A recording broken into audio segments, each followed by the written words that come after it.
Chapter 6, Thinking and the Screen.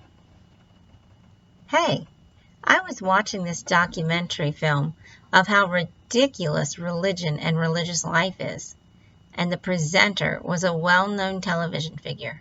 Wow, he interviewed people around the world, and that increases the credibility of his work. The presenter was excellent in the way he communicated and asked people questions. This guy really knows all about religion and is really down on religious studies.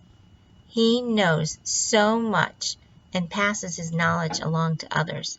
Frankly, I am tired of having religion pushed on me by self-righteous people. I know now that religion is irrational and has beliefs held by irrational people. After watching this show, I know so much about religion that I can beat down any Bible-thumping idiot I meet. I used my search engine a lot to get to the sources he used, and they were all internet encyclopedias. He was so right about everything. Every time I used my search engine to find something, the coolest thing happened. I was drawn by my internet experience to so many other resources. My search engine is so intuitive and vast with connections to so much knowledge. I now know everything. All my knowledge is at my fingertips. Anytime some religious person talks to me, I can just tear them up with my vast knowledge. Media ushered in a way of thinking in flash and multiple frames of experience. Thinking as an experience of television and internet has continually exposed the person to the same content with the same messages. To be full of knowledge is to be fused to the screen. Peter Sachs asks and then explains, is it true that higher education does not work anymore? It doesn't challenge. Machines are easier. If we can get it from machines, we do not have to get it from a person. The media are passive, safer. It doesn't really affect us. But a teacher, it's real. It's close. The postmodern has had an effect on the next generations that have arisen with grossly different perceptual needs and with machines, screens, and computers to feed their desires. Devices perpetuate the constant flow of reality, making virtual reality realer than real, and a mechanistic and screen-oriented reality. The wonder of truth comes fully from the screen that places all problems of consistency, computability, and decidability in the hands of media. In fact, as Lawson states, Jacques Derrida's abandonment of decidability would at first sight imply the end of the search for knowledge and truth. With media in place, there is no need for searching. Truth is only for the compliant, and it is all the same. David Hume was empirically suggestive of the idea that the person perceives a world of phenomena that can only be simply known as immediate and not beyond one's own knowing. Indeed, the sensuous world. Impressions are reality. Knowledge obtained through substantiated touch, taste, or auditory systems, although discovered empirically by the body's sensual experiences, is considered suspect.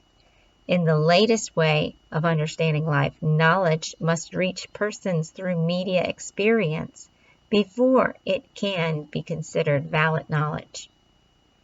In the 21st century, people find many truths in media, such as medical, psychological, and philosophical truths. In a post-truth world where everything is relative, the promise of truth is appealing and necessary. One violated by fusion believes the truths presented in media and lives in those truths, which are considered absolutes. The question of how to find truth in a world of relativism is solved by media. These truths come to one as research-based or through the experience of the other.